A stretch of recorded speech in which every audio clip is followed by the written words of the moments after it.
Purvanchal agri created agriculture farmer producer company के banner तले इरादा integrated rural and agriculture development association के राष्ट्रीय कृषि और ग्रामीण विकास बैंक नाबार्ड के डीडीएम ने गांव में किसानों से जाकर लिया जायजा और कृषि उत्पादन के बारे में दी जानकारी। आइए देखिए डीडीएम ने क्या कुछ कहा, देखिए रिपोर्ट। पूर्वांचल एग्री। सर क्या नाम आपका है, परिचय दीजिए। मैं दया शंकर सिंह, एक ऑर्गेनाइजेशन है इरादा, उसका प्रेसिडेंट हूँ और ये 1998 में मैंने बनाया था। खेती के क्षेत्र में पढ़ाई लिखाई होने के कारण मैं अंतर्राष्ट्रीय चावल अनुसंधान संस्थान मनीला फिलीपींस से जुड़ा रहा, फिर आयुष में एडवाइज़र रहा, विश्व बैंक के प्रोजेक्टों में रहते हुए और अभी 1 दिसंबर 2020 तक राष्ट्रीय मास्टर ट्रेनर के रूप में कृषि एवं खाद्य संगठन में मैंने काम किया। एफपीओ के ऊपर हमने जो है लगभग 400 कृषक उत्पादक कंपनी बनाई है और इसकी गाइडलाइन बनाने में हमने भारत सरकार के में डॉक्टर एस के सिंह साहब जो पूरे देश की गाइडलाइन जिन्होंने बनाई है उनको हम लोगों ने हेल्प किया।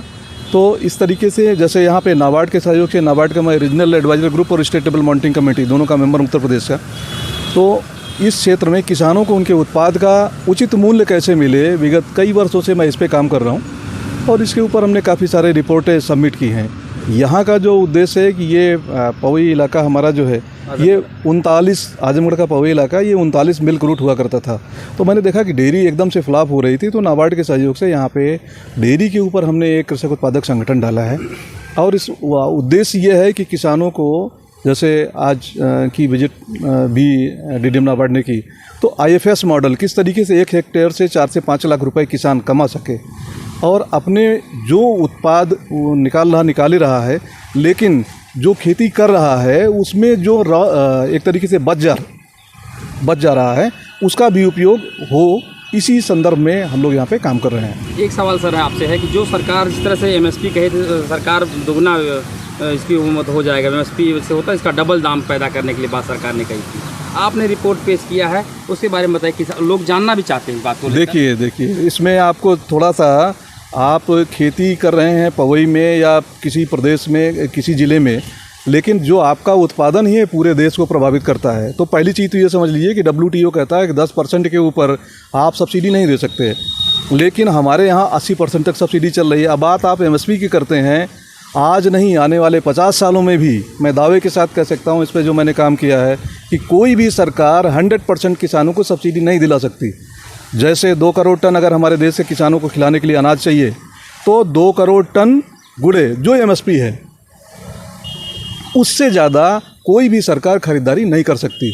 उसका एक सबसे बड़ा कारण ये है कि हमारी जो 9 एग्रो क्लाइमेटिक जोन है उसके हिसाब से जब तक उत्पादन नहीं होगा, जब तक उसके हिसाब से प्लान नहीं बनेगा, किसी भी दशा में MSP पे खरीदारी नहीं की जा सकती। तो बड़ा स्पष्ट समझ लीजिए कि जो हमारे देश के स्टोर के लिए, किसानों के खिलाने के लिए जो स्टोर जितना व्यवस्था है उतना ही केवल MSP पे खरीदारी की जा सकती है। मतलब अगर 2 करोड़ टन खिलाने के लिए चाहिए तो 2 करोड़ टन गुड़े जो MSP रेट है। सरकार तो वही कर रही है, कुछ दिन बाद जैसे होता खरीदारी, 1 महीने बाद बोलते हैं अब बंद हो गया, अब नहीं हो गया, हम लोग पूरा हो गया हमारा कोटा। तो वो तो सारे काम तो कर रहे हैं इस रूप में, लक्ष्य तय है। अब आप न समझें, इसके लिए सर आप चाहे सरकार, पहले तो आपका खुद का प्लान होना चाहिए। दुर्भाग्य ये है ना कि किसान अपनी मजदूरी नहीं जोड़ता, और ये तो सबसे बड़ी समस्या, अगर मैं खुले शब्दों में कहूँ, ये तो विभाग की है कि इतना करोड़ों रुपए का बजट है हमारा और हम सही ढंग से प्लानिंग नहीं कर पाते हैं। अगर किसान को ये पता हो कि नहीं इस फसल को इतना मात्रा में ही पैदा करना है, तो निश्चित तौर पे उसके उत्पाद का उसको उचित मूल्य मिलेगा। अब जहाँ गन्ने का बेल्ट है वहाँ अगर आप गेहूँ कराएंगे तो निश्चित तौर पे नुकसान होगा। तो ये तो तय करना पड़ेगा कि हमारे इतने वैज्ञानिक, इतने जो विभाग जुड़े हुए हैं, ये तय करना पड़ेगा किस एग्रो क्लाइमेटिक जोन में कौन सी फसल होनी चाहिए। आपसे एक सवाल और है कि आजमगढ़ से आप आ रहे हैं और जी आप जान रहे हैं यहाँ की मिट्टी कैसी है, यहाँ के किसान कैसे हैं, यहाँ पर कितनी बदहवाली है।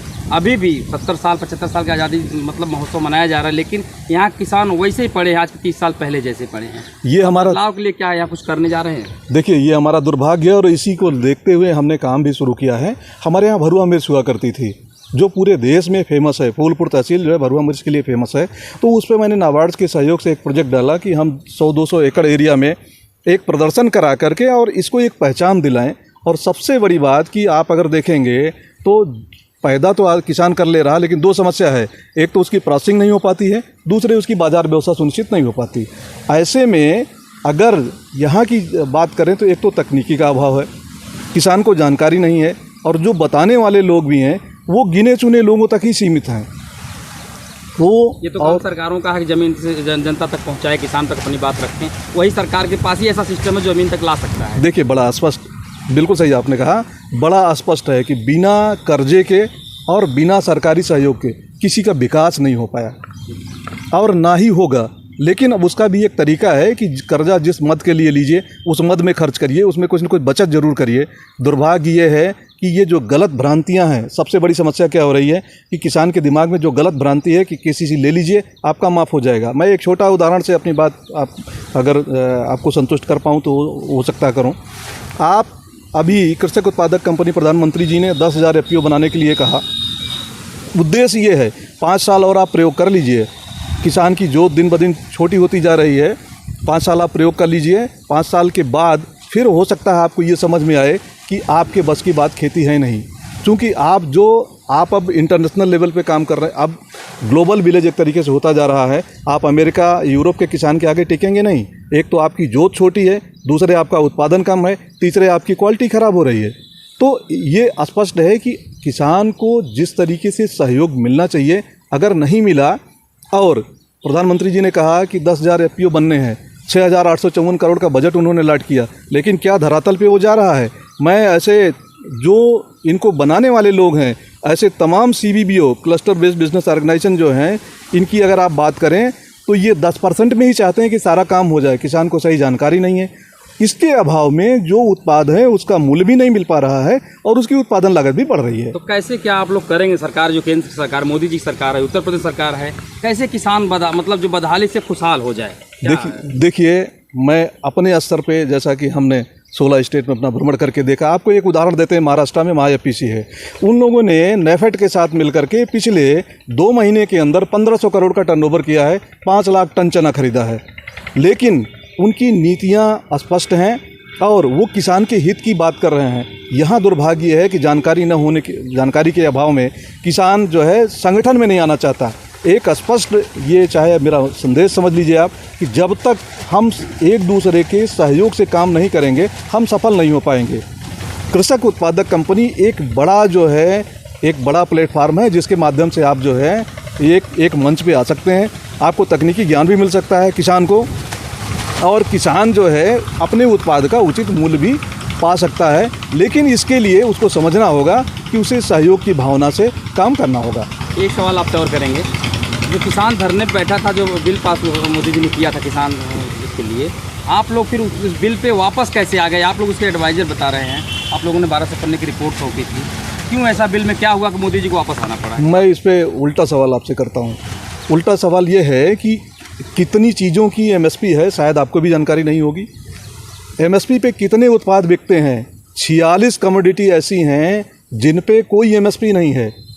46 कमोडिटी में क्या किसी सब्जी पे MSP है? दूध पे MSP है? नहीं है।